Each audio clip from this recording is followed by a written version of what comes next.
Morning. It's cold outside. I don't like this weather.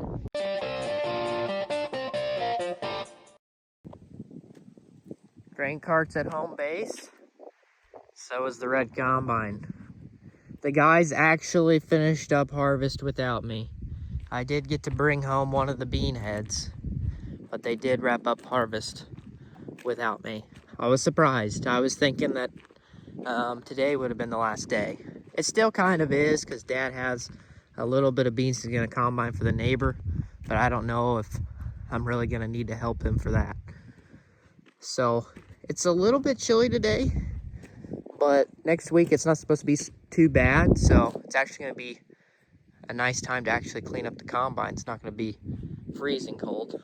But yeah, overall, the rig combine did a pretty dang good job this year. It did have a few little bugs, but they weren't that big of a deal, honestly. Our Kloss combine was solid. Dad had to change out the chopper knives pretty early into the season. Should have been something that was done pre-season. But other than that, that combine was pretty solid too. And honestly, if our Kloss combine ran like that the first year, probably wouldn't have a red combine. But I don't know. Good machine though. Very simplistic, very nice. We did have one thing happen at the end of the season. This back spreader, I'm trying to put my Mountain Dew up here. Back spreader came out. I don't know which one it was, but one of them just bloop, fell off. And it's like one little bearing that holds it up there into the hydraulic motor there. But yeah, wasn't really that big a deal. Nothing to put back on, but yeah, wasn't expecting that. Yeah, we got the 90-20 here. It's hooked up to the disc. We got some things we need a disc because, well, the ground wasn't picture perfect the past few weeks. So we got a few places we're gonna need to hit, smooth out, get rid of some ruts. So I aired up the tires on it last night, and it should be ready to rock and roll. So last night, aired up the tires, but this morning I greased all the bearings. There's a crap ton of them. It's all greased up. Tractor's dead, so I'm gonna jump it. Aden had to jump it yesterday to get it started, and we let it idle for quite a bit, and it still was dead this morning. So don't know why it's not holding charge. Maybe we do need some new batteries. We did add a battery disconnect last year, which helped a lot. I don't know. Aden and Dad are dumping the last truck. I think they're done. All our bins are full this year. Well, besides one 4,000 bushel bin, but we didn't fill it up because, well, it's 4 truckloads and it was going to be corn, and it's not really worth messing with it, so we just took those to the mill. But beans we put in one of the other small bins. So I'm gonna use my little jumper here to start this tractor. We have 3 of these on the farm now. Jared has one in his truck, which is his personally. I have one in my car that I have all the time. And then this one's on the farm. And it will jump anything on the farm. You don't have to buy a $300 battery jumper off of Amazon. You can get a $70 one and it'll jump everything. So don't let anybody fool you online saying you need a $350 one. You can get a $70 one and it'll jump everything. We jumped semis, we jumped tractors, jumped combines, not this one, but we did jump our old Kloss combine. So just want to let you know, maybe save you some money. I would highly recommend getting one of these and just putting them in your car just in case. You never know. You never know when you're going to need it.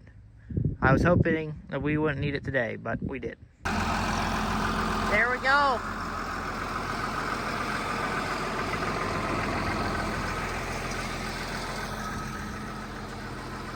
Got that all shut up.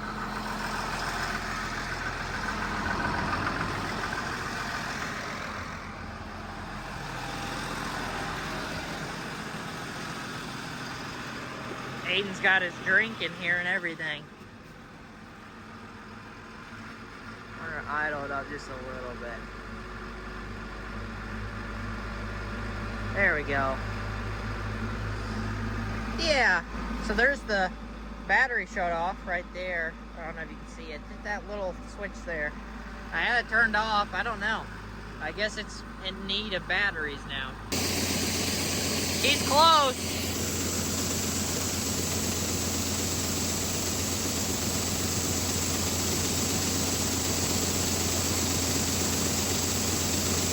I wonder what they're talking about.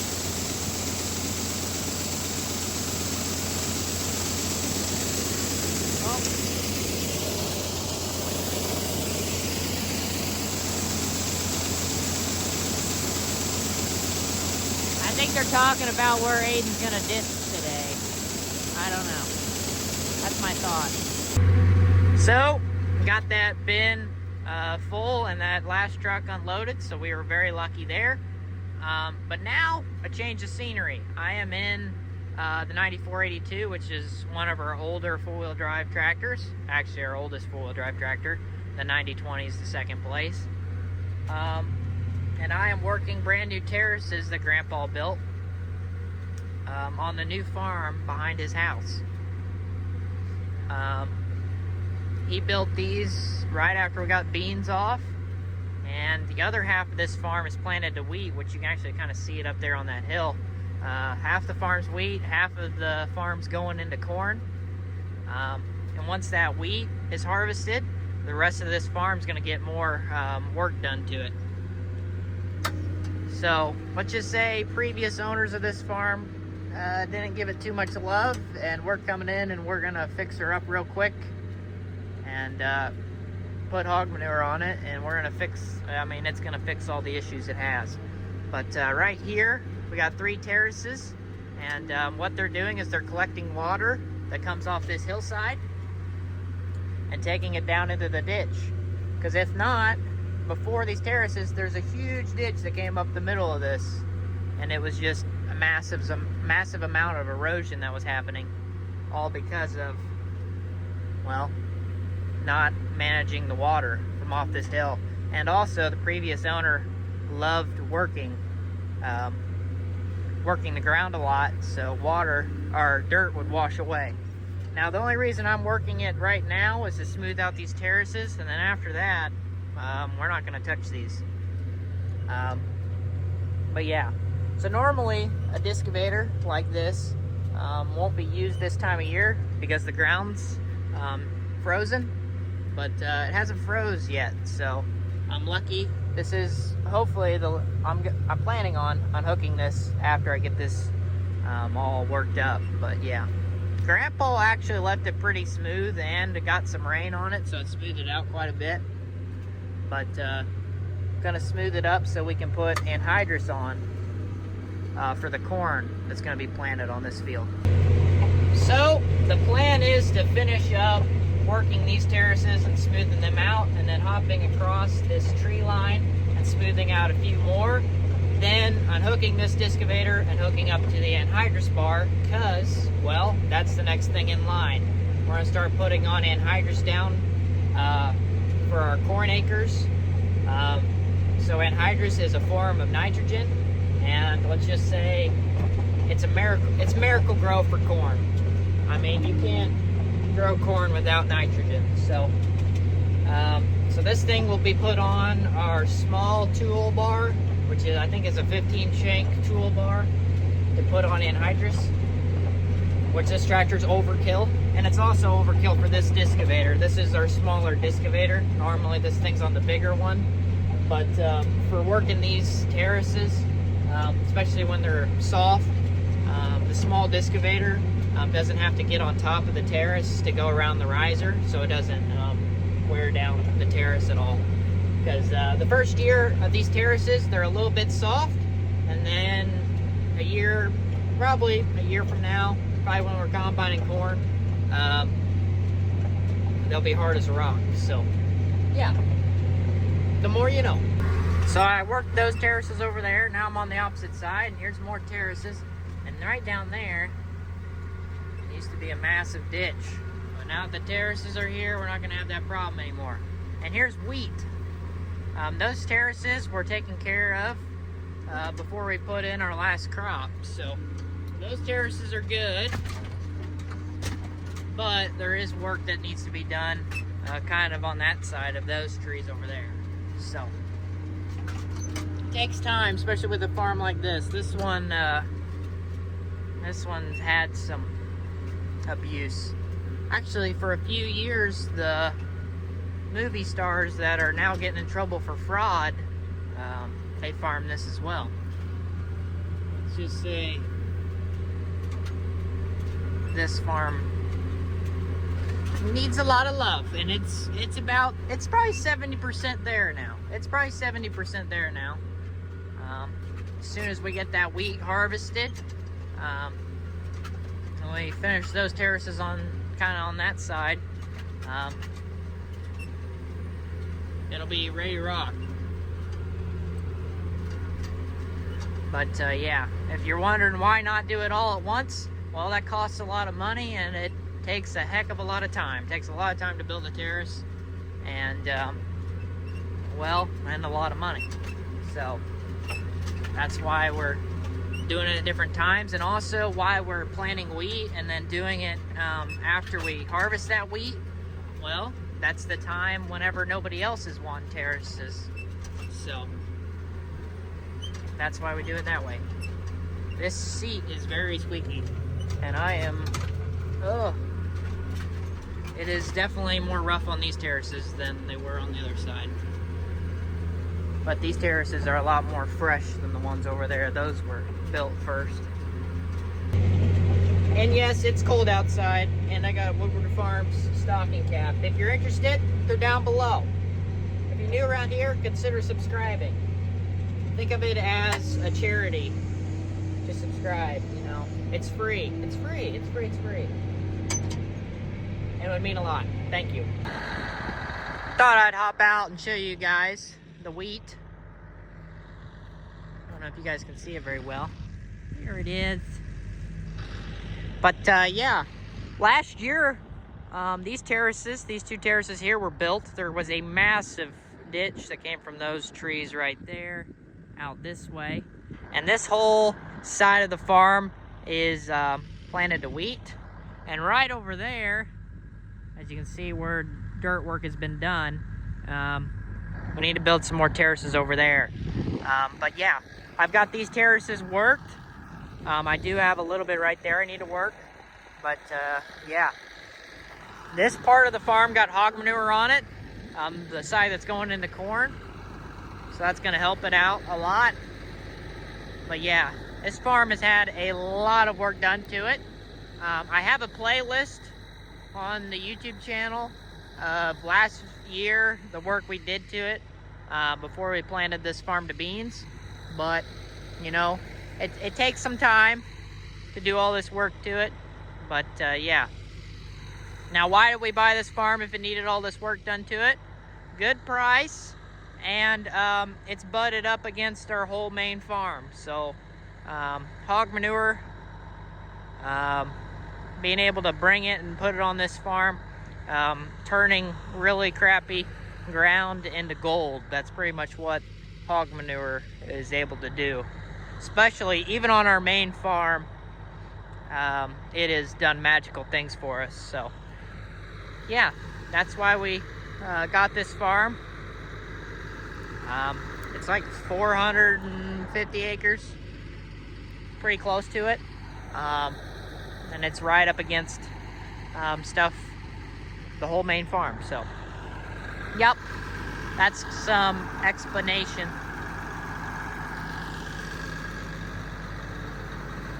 This is our little Discovator, a little 26-foot Discovator. What's the difference between a Discovator and a cultivator? It has discs on the front. These pull a little bit harder since it has the discs in the front. We really like our Discovators because they do a really nice job. I mean, it looks beautiful right behind this thing. So the only thing that kind of sucks with this unit is it's not very good at going through high residue, high amounts of corn stalks. So that's the only downside of this unit. Other than that, we love these. Well, we're in the Trident and we're spreading fertilizer. It is very gloomy outside, but I'm trying to get this load spread so that, well, we can get more fertilizer coming. Eventually we're gonna go pick up fertilizer ourselves, but we just wanted to try it out, make sure everything was ready to rock and roll, and it is. There's the display. I'm putting on 100 pounds to the acre of potash. This cab is a little noisy. She is a little noisy, but that's because you got a big motor right up in front of you. But so far, this thing is a very smooth ride. Very, very smooth ride. Like, extremely smooth. I mean, things in the cab are jiggling around, but in reality, I'm not doing too bad at all. It's got the Raven monitor, which I've kind of talked about this stuff in a previous video, so if you haven't seen that, check it out. But I've done 70 acres so far. This is not my first field. I have an 80-foot spreading width, so right now I'm kind of estimating a little bit, but earlier I was following one of the combine trails. 2 passes is 60 foot wide.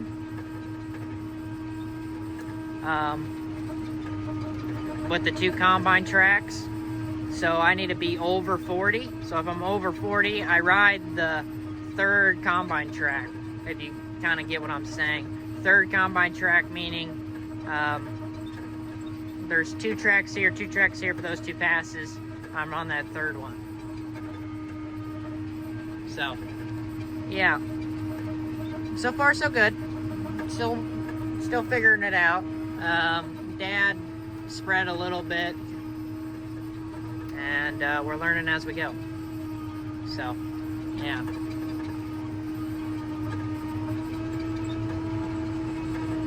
Very slick. Well, I'm all done with this load. Sorry I didn't record much because, well, I'm new to this. 138 acres is what we covered, and we were supposed to cover 140, so that was pretty on the money, honestly. So, yeah, pretty happy with that. I'm making my way out of the field at the moment. I could idle it back a little bit. It's a little bit quieter now. Only thing is I don't have as much horsepower. I think you could leave it at 2,000 RPMs, and it's not too bad. But anything above 2,000 RPMs, it starts making some more noises. Yeah. You got a road gear and a field gear right here. I figured that after spreading 50 acres. Dad's been talking to the guy that previously ran this machine. So, yeah. I'm gonna head back over to the farm now.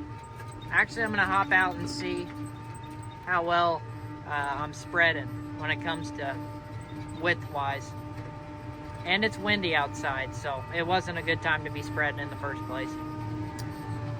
But we wanted to get this load off, so. Yup.